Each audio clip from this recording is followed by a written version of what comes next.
2025년 이후 한국에 반드시 선인이 나온다.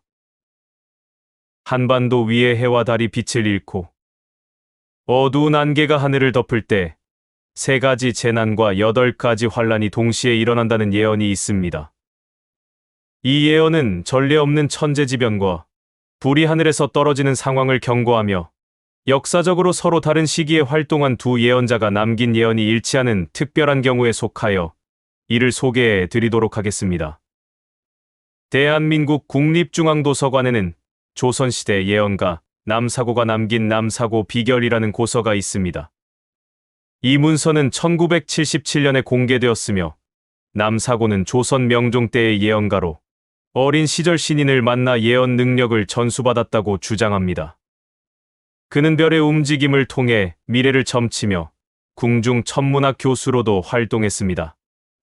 남사고는 1509년 경상북도 울진에서 태어나 한반도의 에너지가 사람과 나라의 운명을 정한다고 믿었습니다. 그는 상서로운 노승과의 만남을 통해 예언의 비결을 배우고 이후 심산 깊은 동굴에서 이를 연구하여 뛰어난 예언 능력을 갖추게 되었습니다. 남사고의 예언 중 하나는 임진년에 백마를 탄 인물이 조선을 침범할 것이라는 내용으로 이는 실제로 일본의 외장 가토 기요마사가 백마를 타고 조선에 쳐들어오는 사건으로 이어졌습니다. 그는 또한 조선의 멸망과 관련된 여러 예언을 남겼으며 그 예언들은 조선 후기에 큰 영향을 미쳤습니다.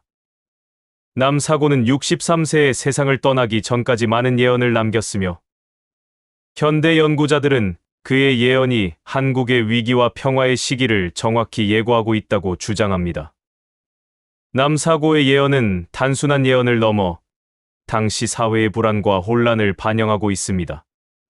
그의 예언은 사람들에게 경각심을 주고 미래에 대한 불안감을 해소하는 역할을 했습니다. 예언의 내용은 종종 상징적이며 해석에 따라 다양한 의미를 지닐 수 있습니다. 이러한 점에서 남사고의 예언은 조선시대 사람들의 삶과 사고방식을 이해하는 중요한 자료로 평가받고 있습니다. 남사고의 예언은 오늘날에도 여전히 많은 사람들에게 회자되고 있으며 그의 예언이 실제로 이루어졌다는 믿음은 한국 사회에서 예언에 대한 관심을 더욱 증대시키고 있습니다. 예언의 정확성과 신뢰성에 대한 논란이 있지만 남사고의 예언은 한국의 역사와 문화 속에서 중요한 위치를 차지하고 있습니다. 그의 예언은 사람들에게 희망과 경각심을 주는 역할을 하고 있습니다. 남사고 선생의 예언록은 한반도의 미래에 대한 깊은 통찰을 제공합니다. 그는 하늘이 전해준 도덕이 잊히고 유교, 불교, 도교가 혼란스러워지는 말세를 경고했습니다.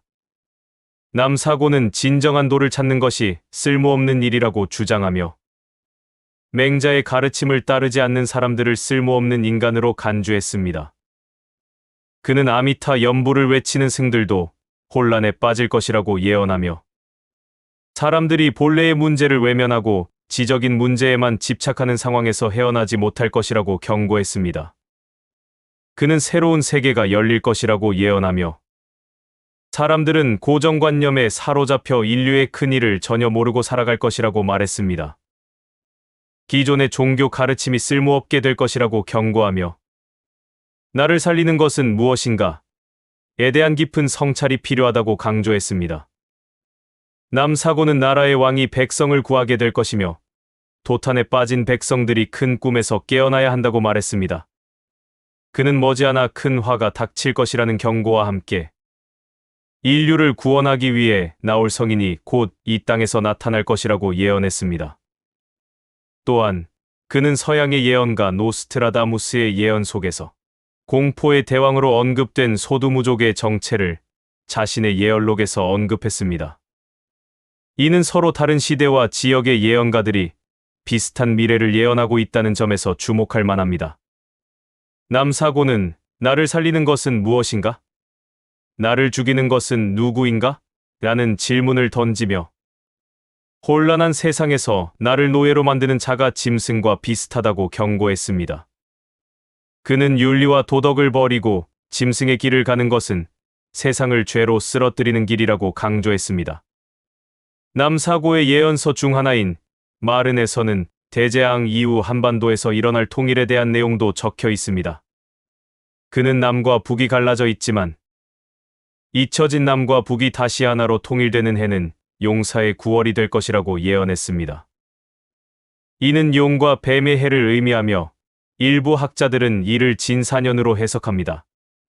적군은 붉은 개를 의미하며 용이나 뱀의 해에 붉은 개의 달이 돌아오는 시기는 2025년 9월로 해석됩니다. 조선시대의 미래를 예언하는 도참서에서도 2025년 음력 9월 30일에 통일이 이루어진다고 예언하고 있습니다. 서로 다른 시기에 작성된 예언서들이 같은 시기를 바라보고 있다는 점은 흥미롭습니다. 중국의 예언가 마원풍도 비슷한 시기에 한반도가 통일될 것이라고 예언했습니다. 그는 1636년에 태어나 점성술과 예언에 뛰어난 능력을 지닌 인물로 알려져 있습니다. 마원풍의 예언에 따르면 남북으로 쪼개진 나라는 붉은 해가 뜰 때 비로소 예전의 모습을 찾게 될 것이라고 합니다. 그는 을사년에 남북의 기운이 크게 부풀어 올라 결국 터질 것이라고 예언하며 동쪽 바다에서 검은 고래가 출몰하고 큰 전쟁이 시작될 것이라고 경고했습니다. 이 전쟁은 7일째 되는 날에 끝나게 될 것이며 이는 새로운 시작의 상징이 될 것이라고 말했습니다. 남사고와 마원풍의 예언은 한국 역사와 문화에서 중요한 위치를 차지하며 그 내용은 사회적 불안과 혼란을 반영하고 있습니다. 전문가들은 이들 예언이 단순한 미래 예측을 넘어 당시 사람들의 삶과 사고방식을 이해하는 데 기여한다고 평가합니다. 특히 남사고의 예언은 하늘의 도덕이 잊히고 기존 종교가 혼란스러워지는 시대를 경고하며 인류를 구원할 성인의 출현을 예고합니다. 이러한 예언은 현대 사회에서도 여전히 회자되며 사람들에게 경각심과 희망을 제공합니다. 또한 서로 다른 시대와 지역의 예언가들이 비슷한 시점을 가리키는 현상은 흥미롭고 이는 예언의 신뢰성을 높이는 요소로 작용합니다. 2025년과 2026년의 통일 예언은 한국 사회의 미래에 대한 기대와 우려를 동시에 불러일으키며 전문가들은 이러한 예언이 사회적 담론을 형성하는 데 중요한 역할을 한다고 분석합니다. 결국 남사고와 마원풍의 예언은 한국의 역사적 맥락 속에서 인류의 미래를 탐구하는 중요한 자료로 평가받고 있습니다. 이처럼 다양한 시대와 지역에서 예언가들이 남긴 예언들이 놀랍게도 하나의 시점을 가리키고 있다는 사실은 경이롭습니다. 2025년과 2026년 한국에는 어떤 일이 벌어질지 주의 깊게 지켜봐야 할 것입니다. 남사고와 마원풍의 예언이 현실로 다가올지 우리는 그 흐름을 주의 깊게 살펴보아야 합니다. 인류의 미래가 어떻게 펼쳐질지 그 가능성에 대한 기대와 우려가 교차하는 가운데 각자의 길을 찾아 나아가야 할 것입니다. 오늘의 영상은 어떠셨나요? 다소 부족하더라도 너그럽게 이해 바라며 구독과 좋아요를 통한 좀 더 재미있고 유익한 미스테리를 찾아서 소개해드리도록 노력하겠습니다. 지금까지 미스테리함 채널이었습니다. 감사합니다.